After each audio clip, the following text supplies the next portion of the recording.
wabarakatuh. Alhamdulillah, salatu wassalamu ala rasulillah wa ala alihi wa sahbihi wa mawala.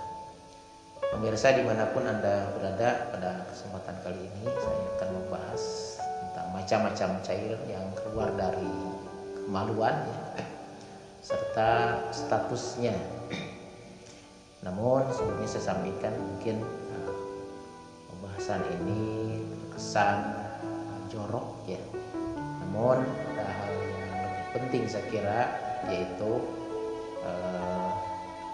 konsekuensinya, karena ini kaitan dengan toharoh atau membersihkan diri pada saat kita akan menjalankan ibadah, sehingga ini penting diketahui statusnya ya, apakah cairan yang keluar tersebut itu najis atau bukan, atau mewajibkan mandi besar atau tidak. Saya kira ini penting karena kaitan dengan keabsahan ibadah-ibadah yang lain seperti sholat dan seterusnya.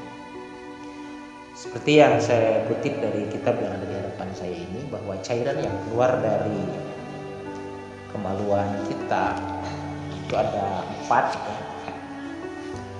Yang pertama ada air seni. Kita maklumi bersama bahwa air seni atau air urin itu cairan sisa yang diekskresikan oleh ginjal, kemudian dikeluarkan dari tubuh melalui saluran kemih atau dan kemaluan dalam proses urinasi. Ini statusnya najis ya, namun tidak sampai mewajibkan mandi. Cukup dibersihkan saja ya, cukup istinja saja setelah kita buang air kecil dan tidak perlu mandi. Sementara yang kedua itu air mani atau sperma, cairan berwarna putih mengandung sel reproduksi ya. Biasanya keluar pada saat ejakulasi atau pada saat mencabut syahwat. Namun saya kira perlu diketahui bahwa Syekh Nawawi menyebutkan ada 3 kriteria cairan ini. Pertama, cairan ini keluar pada saat puncak syahwat. Yang kedua ada taladzud. Yang ketiga ada ciri yaitu menyembur ya, dan biasanya diakhiri dengan lemahnya kemaluan. Itu tandanya ya. Oh iya, satu lagi aromanya katanya disebutkan di sini seperti adonan tepung ya saat basah, atau juga seperti beraroma putih telur saat kering. Ini penting saya kira untuk membedakan cairan-cairan yang lainnya, sehingga setelah kita mengetahui bahwa cairan tersebut memiliki salah satu ciri yang disebutkan, maka berarti kita bisa memastikan bahwa ini cairan sperma atau bukan. Dan ini konsekuensinya juga mewajibkan mandi, namun statusnya air sperma itu suci ya. Sehingga kalau memang mengenai pakaian itu tidak masalah. Namun setelah keluar cairan tersebut dengan ciri-ciri yang sudah saya sebutkan, itu mewajibkan mandi besar. Berikutnya cairan yang keluar dari kemaluan itu ada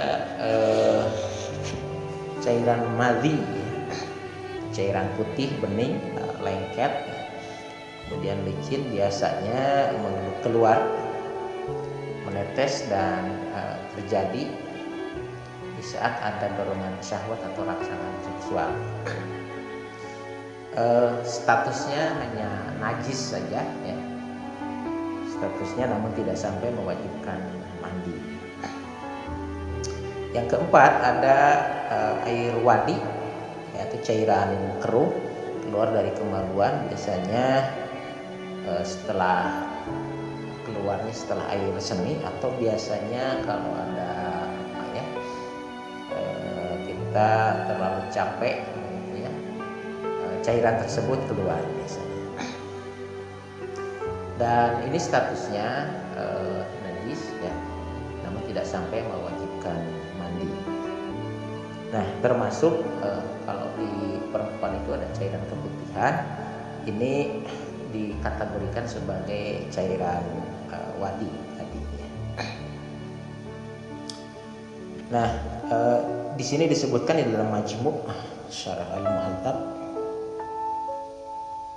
wa ajma'a al-ulama annahu la yajibu al-ghuslu bi hurujil madhi wal wadi ya. Wa tafaqa ashabuna ala wujubil ghusli bi hurujil mani ala ayyi halin.